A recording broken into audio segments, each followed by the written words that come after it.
Welcome to the DOSA Dadcast, a men's ministry podcast dedicated to the health and well-being of fathers raising children with special needs. Each episode offers encouragement, belonging, and real stories from dads who understand what it means to be on special assignment. This week, we're joined by Steve Worden, a dad whose 36-year-old son Andrew requires 24-hour care, and he continues to touch more lives than Steve and his wife Melissa could even imagine. For Steve, DOSA isn't just a group, it's a lifeline. It's where he's found support, brotherhood, and a place to share both the challenges and the victories. Steve is also deeply involved in advocacy for families of children with special needs, and later in the episode, he shares how he's helping create real change in that space. A special thank you to this week's sponsor, A Special Purpose, an incredible organization providing respite for families and offering hope, encouragement, and practical resources for those caring for children with special needs. To learn more or get involved, visit aspecialpurpose.org.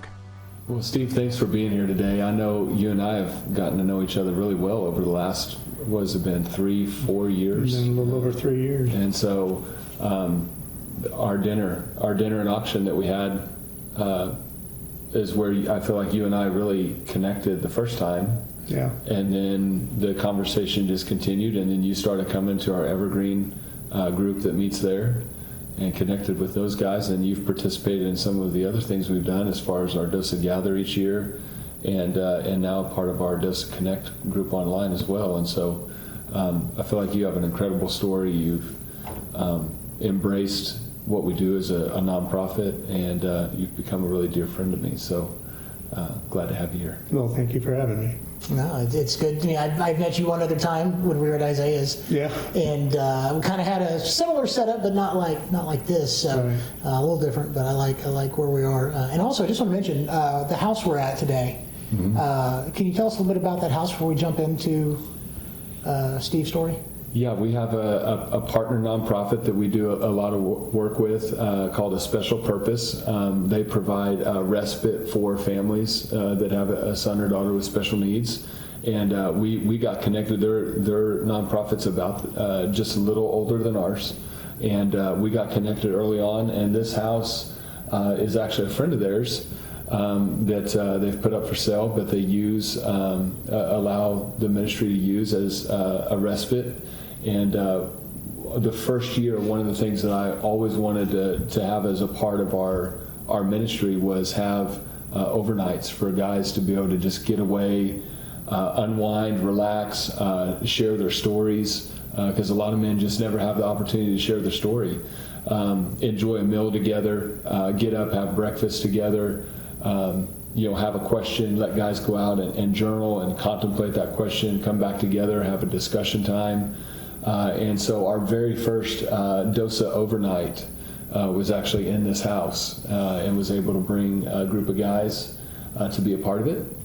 And so there's definitely some very sentimental, there's some great memories that come to mind of some of the guys that were here for that night, and kind of setting the groundwork for what DOSA was going to become, and really where we want to go, and even more so this coming year and years moving forward, in providing more opportunities for men to have a night away and just connect and build community. And so this house does hold a very special place for me, and kind of being at the beginning of that, and conversations around this table of just where guys were at the time, and knowing where some of those guys are now, and seeing how their kids have developed and changed. I mean, as time goes on, and so yeah, this is a very special place to be. Now we get to have a conversation at this table with you.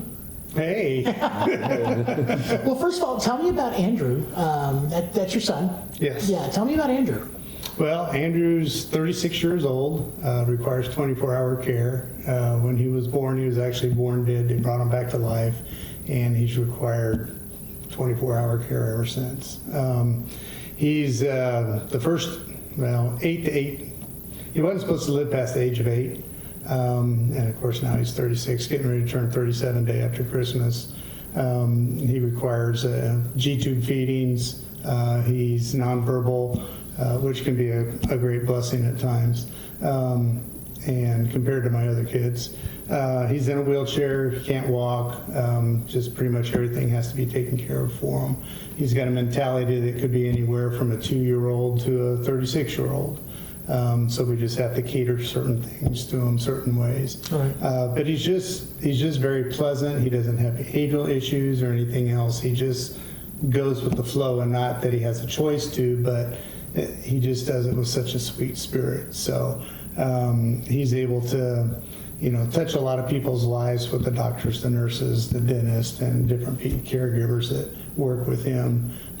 He smiles and is just loving like Christ is 24/7.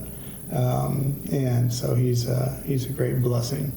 But that smile lights up the room too, doesn't it? It does. I got a chance to take him to see The Sound of Music on the big screen. It's his favorite movie. And it plays, I think it's like 2.5 hours long. And he'll sit there and he'll be watching it, and he knows the movie really well. He's got the memory, so he knows the movie. And he laughs through a lot of it, but when he gets to a part that he knows, one of the girls is going to do something silly, you can just see the side of his face start to twitch, and then all of a sudden he just goes full grin. It's just great.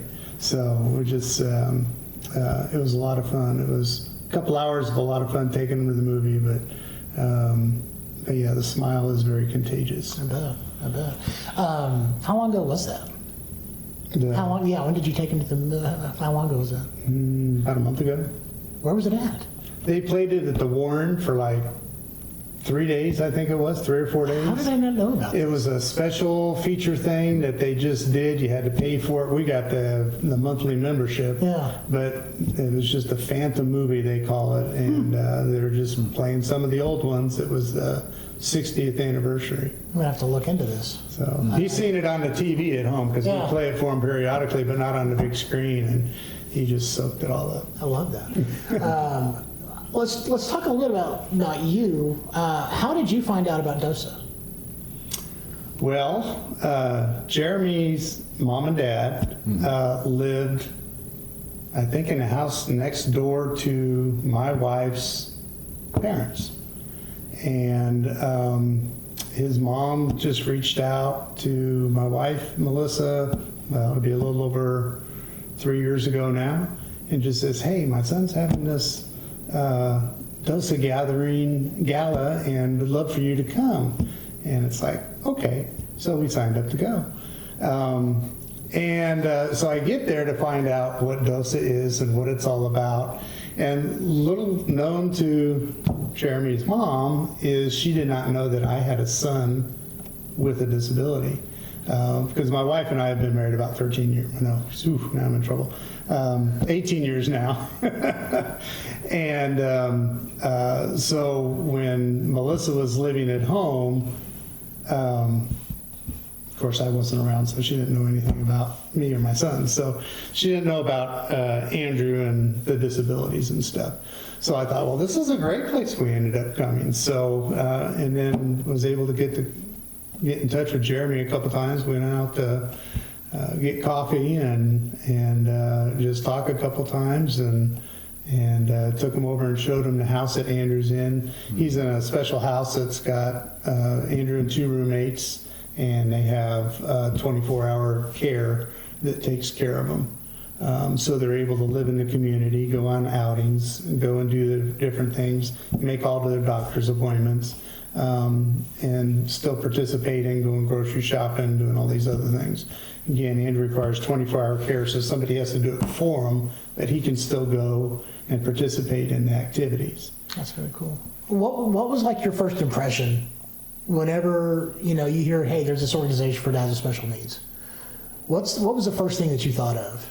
I'm just curious, because I know that whenever I hear it, I'm like, oh, it's going to be just AA type meetings, type things, Because whenever I was at Little Lighthouse, because that's how I learned about it, was at Little Lighthouse. They said, we're going to have coffee with DOSA, or in the chapel, and I was like, oh, I was expecting, well, first of all, the chapel, the little lighthouse is the size of the stable. And I was expecting it to be like, like church-sized chapel. I was like, oh, it's going to be like a motivational speaker, but it was much more than that. Talk to me about like that first time you went to a meeting, at, you said Evergreen? Mm-hmm. Yeah, talk to me about the first time you went to the Evergreen. Well, when I first heard about DOSA, I thought it's about time, because a place for dads to go is to be able to get together and share is kind of an oddity. I remember when Andrew was in, what was he? He was in like second grade, something like that, first grade, second grade, and we were living over in Cushing at the time, and I went to a meeting, IEP meeting for Andrew at the school. And I went in there and sat down, and I was waiting, and there were some of the, school administrators there, and we're just kind of passing time. And I says, are we waiting for somebody else? And they said, well, we're waiting for Andrew's dad to show up. And I go, well, that's me. And they go, oh, we thought you were his attorney or something. Since we heard a dad was going to show up, but we've never had a dad show up to an IEP meeting before. And I says, you're kidding. And it's like, no. And since I moved to Tulsa, I became a single dad when Andrew was around 8 years old. And so I became mom and dad, participating and doing everything. Well, I can't go like to a mom's group and be able to say, hey, this is what's going on, this is how I'm feeling. Never had the opportunity to do that. So being able to go to the dad's group was really good, because people saw a little bit more my perspective. What is a guy going through? Men go through things differently than women do. And just being able to see and talk to some people, and it's like, so what do you do? And then there's also a lot of people, a lot of the dads that were in there, some had children that were older than Andrew, but most of them were probably younger. Anywhere from a year old to 18. And so it was nice that I actually had something I could share with them is, there are struggles that go on, but things can happen, things will change, things will develop. Will all the issues go away? No, they never go away. They never go away with so-called normal children. You're always going to have issues and stuff that are going on. So it was nice just to be able to relate to them and hopefully give them some hope that there is light at the end of the tunnel. Some of these things you work through and go through, and then you'll end up with a different thing that'll come up. But in some cases it was a relief. I mean, with all the things I had with Andrew, I thought, man, how could anything be worse? And sometimes you come across parents that have kids that are in a worse situation than your own child. And it's like, well, I should be a little bit more grateful to God that, I'm not in that predicament right now. But there was times that we were in that predicament, and God walked us through it. So that was the amazing thing, is to know gave me a chance to kind of look back, see where people are now, and see what I had to go through at the time. And I could see at that time how God was working. Was that like a breath of fresh air when you sat in that room and just realized, hey, I'm not alone? Yeah. Well, I mean, the first meeting, Jeremy was probably surprised. I don't think I said much of anything. I was just taking it all in and just thinking, this is pretty cool. So it was, it was. And I got back home, and Melissa says, well, how's the meeting? I says, good. Well, what did you guys talk about? She says, none of your business. It's all between us guys. He says, are you going to go back? And I go, yeah. So we go back every month. And I'm not sure, we don't track attendance, but I'd venture to say Steve has a pretty good track record. Well, we got a certificate for you, but we left it at home. So it's on my printer. I apologize. That's impressive. So for 3 years, almost every month you've been there. Yeah. You've seen a lot of guys come and go too, I'm sure. Yeah, there's a lot of that are pretty much there, pretty faithful every month. Some have gone over to some of the other groups because they found, hey, this is closer, or they have some other commitment on Saturday morning, which the Evergreen group meets at, and another one's on a different night of the week, and it's like, well, that's more convenient, and that's worked out. And we've had some that have been, well, we had one that was out of town that was traveling in. They're able to now do through DOSA Connect, which is a Zoom meeting. So people that are out of town could participate in the same type and get the supports without having that 2-hour drive to come over. Right. That's imperative.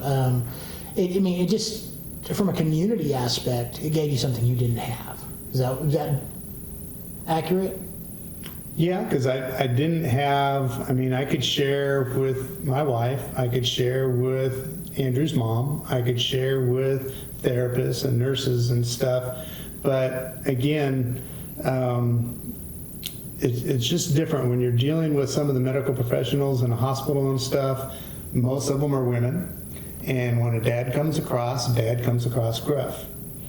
When a mom comes across, they can come across twice as gruff, but it's not accepted that way because it's non-threatening. It's just, mom's excited about, and anxious about their child. Dad's dad, and it's perceived differently. So it was nice to be able to especially hear other guys having same type feelings I did without having to change who I was in order to be able to express it. And that was great. That was one of the best parts of it. Yeah. And when you've met other men that are in our shoes, and they're struggling, and they're just like, I don't know what to do. See, I just did that. He's in training. Yeah, I'm learning things. But like whenever you come across another dad that's in the same situation, how do you invite them to DOSA? How do you tell them about DOSA? Is that something that even goes through your mind? Is like, this guy needs DOSA, or this guy needs this community because clearly he's not getting it. Because how does that come through? How do you talk to someone else about what goes on inside the walls? I just try to share a little bit about my experiences with Andrew and everything, and just to let them know that there are opportunities. And then when there's different events that DOSA has, and not just monthly meetings, but there's other activities that DOSA does also, it's a way to be able to invite them. And Jeremy's probably found the same thing. You can come across somebody, but just because you invite them doesn't mean they come. They're still kind of reluctant because it's like, men are less reluctant to get into a situation that they feel out of place. And when you walk in, it's like the first day of school. You're walking in with a whole bunch of people that you don't know. You don't know what to say. You don't know what they're going to talk about. So it's kind of one of those things, once you get them past the first meeting, then they understand. Then they feel more comfortable. Then they're going to be more apt to come back on a regular basis and participate in stuff. So the same anxiety I'm sure you had the first meeting you went. Well, yeah. That's understandable. And you're 3 years into it. You see everything goes on. What has been like the biggest thing you can see that Jeremy and the board and just everybody's brought to the table as far as challenging these guys? Because I know we have the challenge series. Have you gone through that? I have not. Okay. Well, shame on you. My wife had some medical stuff this last year, so I ended up passing on that. Yeah. So. But it's obvious that it's important to you that you meet with these guys. What has been the biggest thing that DOSA has done for you personally?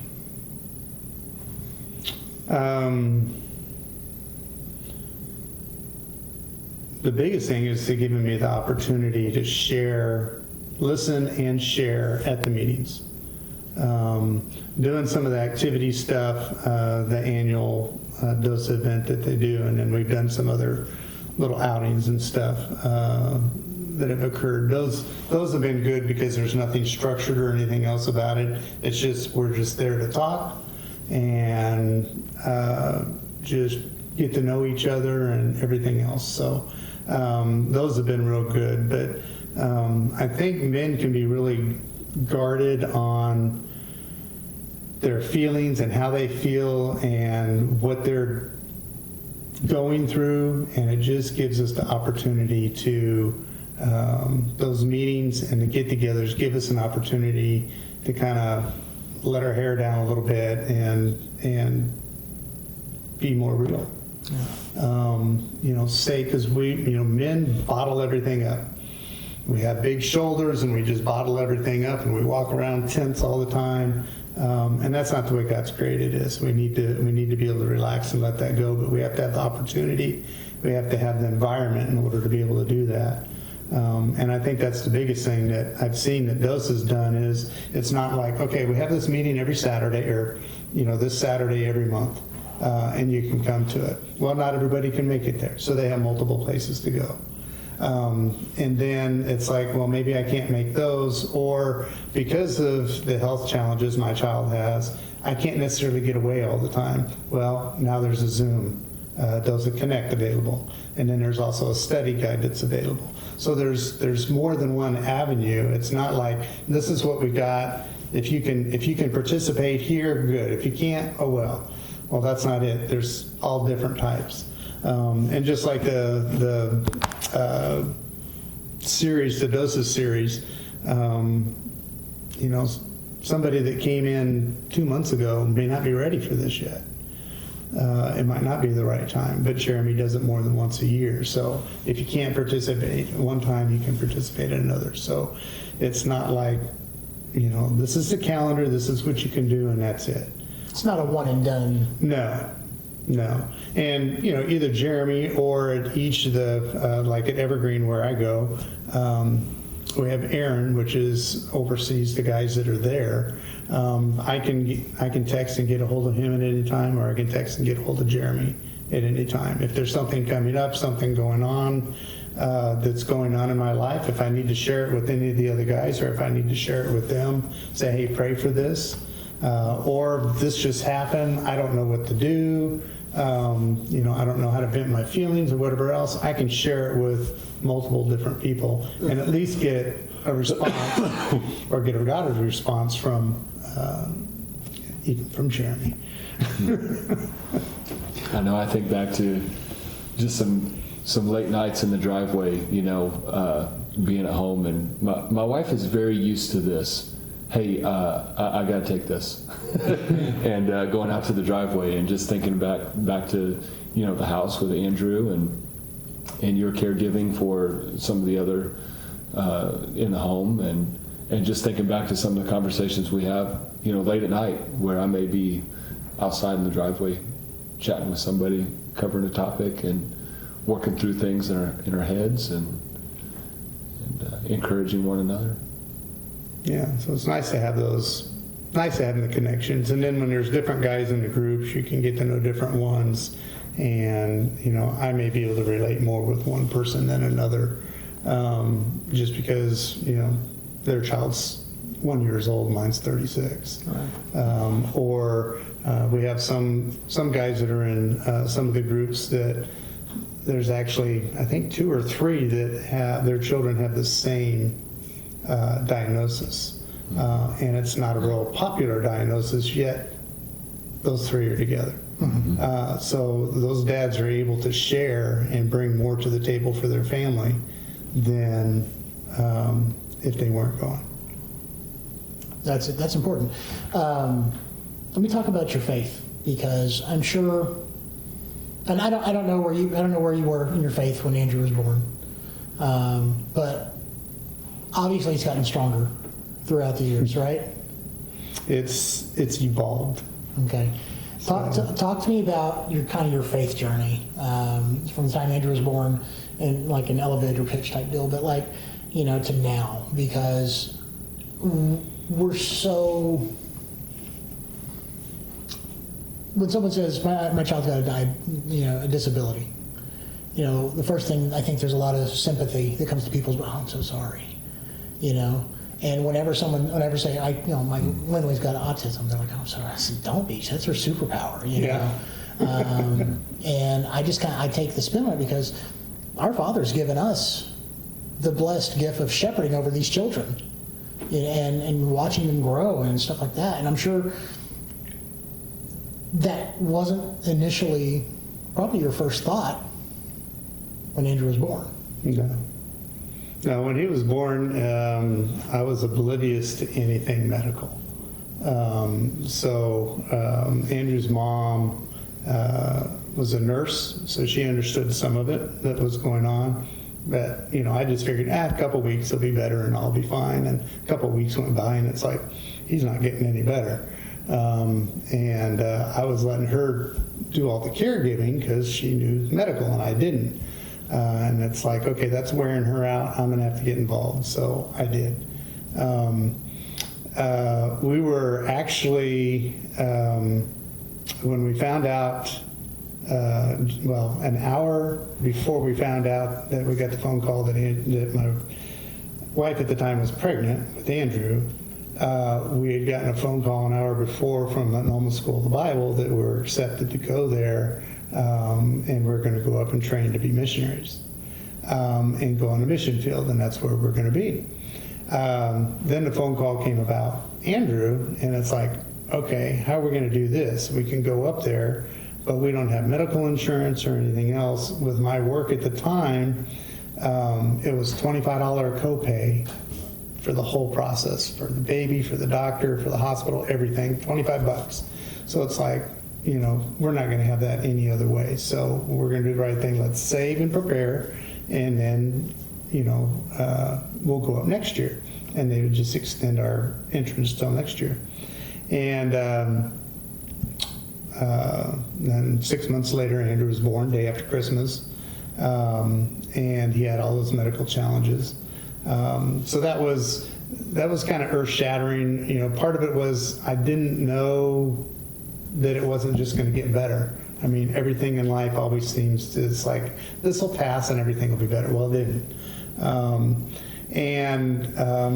So I got into caregiver mode and a little bit into the research mode, trying to figure things out. One of the frustrations we did have at the time was with the church we were going to. For about the first month, people would say, oh, how's Andrew doing? How are you guys doing? And then it stopped. And nobody asked us anymore. They'd see us coming. They just kind of dodged around because, so what do you do? Do you lie to them, or do you tell them the truth, or do you give them a short answer? What do you do? We didn't know what to do anymore. So that was kind of frustrating. But again, that was 36 years ago. And then I thought, well, but why doesn't God heal him? What is the deal? Well, that's what I learned further on is after Andrew turned 18 and went into this home setting. Well, one of the things they did is they took him to church every week. Well, with him going to church, somebody has to take him. Somebody has to take them, they have to stay with them. So somebody was able every week, and it wasn't always the same caregiver, and they got to hear the gospel just like Andrew did from the pulpit every single week, every single week, every single week. And through the years, over the last 18 years, there's been 12 people that have been led to Christ because of the people that have gone to church with Andrew. So Andrew's doing better than I am. And I have a voice, and I can do actions, and I can demonstrate things and everything else. But Andrew, because of his disability, enabled somebody to come to Christ that may not have otherwise. So I really think God's not so concerned on the appearance that we see, the physical disabilities. It's the spiritual disability. So Andrew doesn't have one. He was able to share that with other people. And those people now have and one with a youth pastor at another church. So that was pretty amazing. He called me out of service, and he says, I've been out here with Andrew for a little bit, and I was watching the monitor, and says, can I ask you some questions? So it's just amazing what God can do to reach his people. And if that's what he has to do, I'm content. He provides and he takes care of Andrew, and if Andrew needs to be that way to reach people, then so be it. And I'm the way I am to reach certain people, so be it. Who am I to change? Talk to me, because I heard, in the beginning of that story, it was like I had to research, I had to learn. and now Andrew's 36, and before we started recording, you said I've been advocating for 36 years. Talk to me about the advocacy need right now for families, for men, and for children, really. What are you doing in the advocacy world, and then what do you see as the greatest need? Wow, greatest need. Probably a clearinghouse to bring things together. The internet is great, but it's got too much information. AI is a great tool, but it can be helpful in some ways and hurtful in other ways. Talking with individuals is a great way of not only advocating, but being able to share information. So just like Jeremy brought up about the organization that's renting this, or not renting, but has this house available for people, other people need to know about that so they can take advantage of it. So a lot of it's word of mouth. And that's one thing when we get together, Jeremy shares, or whoever the group leader is, shares about different things that are going on. But it allows the dads to be able to get together and talk about stuff. And if there's somebody that's going through, it's like, oh yeah, I'm going through an IEP at the school, and it's a new school, and they're doing things, and they're telling me I can't get this service for my son, but I've always had this service before. Well, as a dad that's done IEPs for many years, I can reach out and help them, or I can direct them. I know agencies that they can go to. So, with the dads getting together, that's a good way to share information that has helped. And there's also a program, I don't know if I told you about it, it's called Partners in Policy Making, which is a great opportunity for parents to go through, and it would be great for dads to go through. It's federally and state funded. It's a 9 weekends, so it's 1 weekend a month for 9 months, but they cover everything from advocacy to how bills are done to anything and everything having to do with disabilities. So basically it's like starting from I know nothing to kind of a crash course, and here's life now. Yes. Okay. But it is a commitment to have to go to. But it is a great program that helps out a lot. But I think the biggest thing on resources and advocacy is discernment. Yeah, there's so much stuff out there. You got to figure what's going to be best for you, because what's good for my son is going to be completely different than Jeremy's. I mean, Jeremy's son has seizures. My son had seizures. He hadn't had them in a long time. Treated completely different because there's probably 1,000 different types of seizures out there. So you have to be specific in what you're researching and looking at. And then when you advocate, you got to do the same thing. You got to look, well, what's the circumstances? Well, the way I advocate, because my son is in a home with other individuals, is different than how some other people have to advocate because they have their child at home. So it varies. Are they young children? Well, that's one different types of programs that are available. And unfortunately, a lot of times, state programs and stuff, they don't just send you a mailer saying, hey, we got this service for you. You have to go and find it. Mm-hmm. But there's so many of them out there, and just because you don't qualify here, well, they may have another one that's part of them, but it's not, and they don't necessarily share it, but you have to do the digging to find it, and asking a lot of the questions. So advocacy is probably more asking more questions to get the right answers, to be able to know what to do, than it is anything else. I hadn't thought about that. Well, the resources too. So like Steve was sharing, just connection of resources even within the meetings and the conversations. I mean, Steve is a plethora of information when it comes to some of these processes that you go through, because he's already been there and done that. And so like getting to hear him share some of that with some of these other dads, or making connections of, hey, are you familiar with this, or have you considered this, is a great kind of model of seeing kind of the mentor-mentee process that happens a lot of times in groups of some of the older guys and younger guys, and how they can relate on the same field, as far as our stories go. But when it comes to just the wisdom and the counsel that some of them have that they can pass down and share with some of these younger dads that are struggling is what I find to be tremendously valuable, and even especially for guys like Steve. Yeah. So what's next for you, Steve, as far as like, are you going to lead a group? Are you going to, you've been here for a long, you've been here so long, you're going to start your own group.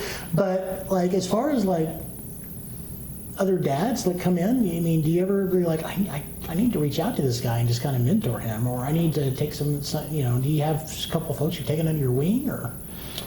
There's some that just been able to talk to. I think some of it is, for 36 years, almost 37 years of stuff with Andrew, only the last 3 years have I been involved in the dads thing. So there's some of the dads that have been in there that I've become good friends with. And so I'm doing some learning from them. I'm pulling. I mean, I'm giving some, but I'm also receiving from them. So it kind of goes both ways. So Jeremy and I have been working on some stuff on coming up with some extracurricular activities, and that's kind of the thing that I want to kind of focus on is to do, help him work with coming up with some of those. I mean, we did a barbecue earlier in the year and stuff, and it was just enable for guys to get together and just talk without an agenda. So you need to have both. You need to have an agenda that moves you in a certain direction, but then you need a time just to say what's on your heart, just to, if you feel comfortable talking with somebody, you're going to get a lot more conversation out of them. So men are very guarded. They're less apt to come in and just start sharing everything in the world. So they need to let their guards down. They need to know that they're in a safe environment. And some of these little extracurricular activities, and maybe they just happen for 2 hours and the guys can get away, their wives or somebody else can help take care of the child at home, and they can get away for, kind of a 2-hour respite. Respite doesn't always mean it's a weekend getaway. Sometimes it's, I have 2 hours, and just to be able to get that chance to take a break. There is something really to be said about structured time and unstructured time, and like Steve's saying, and having the topic focused groups that happen each month. But Steve knows that if you really want to get a guy to open up a grill and a nice patio set, usually gets it done. So. I mean, I'll eat. That's not a problem. Guys like to eat, that's for sure. Yes, all right, we'll invite him to the next one. Thanks. Yay, I made it. A special thank you to Steve Worden for sharing his family's story and the incredible impact his son Andrew continues to have on others. And thank you for taking the time to listen today. For Dads on Special Assignment, this ministry exists.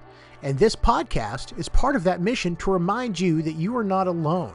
There's a brotherhood here, and you can find real community with other dads who understand.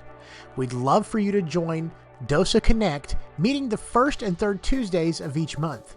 We'd also like to thank again this week's sponsor, A Special Purpose, for the amazing work they do providing respite and resources for families caring for children with special needs. Learn more or support their mission at aspecialpurpose.org. If today's episode encouraged you, be sure to like, subscribe, and share so another dad can find the same encouragement and connection you found here.